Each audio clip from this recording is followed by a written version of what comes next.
Hi everyone, ఈరోజు Telangana style mutton curry చేయబోతున్నాం. 1/2 kg mutton తీసుకున్న, ఉల్లిగడ్డలు, పచ్చికాయలు, కొత్తిమీర, పుదీనా, కరివేపాకు కడిగి కట్ చేసుకొని పక్కన పెట్టుకున్న, హోల్ గరం మసాలా, ఇలాచీ, దాల్చిని, సాజీరా, పువ్వు, లవంగ, బిర్యానీ ఆకు తీసుకొని పక్కన పెట్టుకున్న.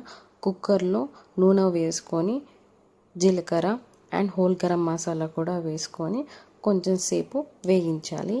అది వేగాక ఆల్రెడీ మనం కట్ చేసుకొని పెట్టుకున్న ఉల్లిగడ్డలు కూడా కుక్కర్లో వేసుకొని కొంచెంసేపు వేగించాలి. కొంచెంసేపు వేగించిన తర్వాతకి కరివేపాకు కూడా వేసి కొంచెంసేపు వేగించుకోవాలి. ఈ రెండు వేగాక మనము ఆల్రెడీ కట్ చేసుకొని పెట్టుకున్న పచ్చికాయలు కూడా వేసుకోవాలి. ఇవన్నీ మగ్గేంత వరకు బాగా కలుపుకున్నాక ఆల్రెడీ కడిగి పెట్టుకున్న మటన్ కూడా వేసుకోవాలి. ఇక్కడ నేను 1/2 kg మటన్కి 2 పెద్ద సైజు ఉల్లిగడ్డలు తీసుకున్నా, ఎందుకంటే గ్రేవీ ఎక్కువ రావాలి అని. మటన్ వేసుకున్నాక బాగా కలుపుకోవాలి.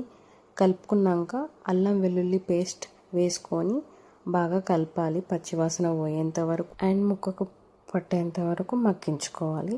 దాని తర్వాతకి సరిపడా ఉప్పు వేసుకొని ముక్కకి పట్టేంత వరకు మగ్గించుకోవాలి. తర్వాతకి మటన్ మసాలా, ధనియాల పొడి, జీలకర్ర పొడి ఇవి 3 వేసుకొని బాగా కలుపుకోవాలి. కలుపుకొని కొంచెంసేపు మగ్గించుకోవాలి బాగా. దాని తర్వాతకి తగినంత పసుపు వేసుకోవాలి.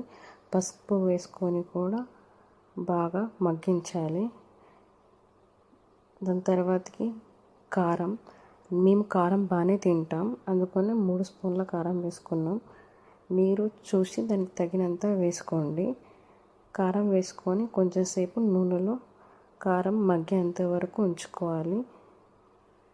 అది మగ్గాక కొత్తిమీర, పుదీనా వేసుకున్నా. ఇక్కడ కొత్తిమీర, పుదీనా వేసుకోవడం వల్ల మంచి ఫ్లేవర్స్ అంతా మటన్కి బాగా పడతాయి. మళ్ళీ లాస్ట్లో కూడా వేస్తాం. కొత్తిమీర, పుదీనా వేసినాక బాగా కలుపుకున్నాక మనం పక్కన స్టవ్ మీద వేడి నీళ్ళు పెట్టుకున్నాం. ఆ వేడి నీళ్ళు మటన్ కర్రీలో వేసుకున్నాం.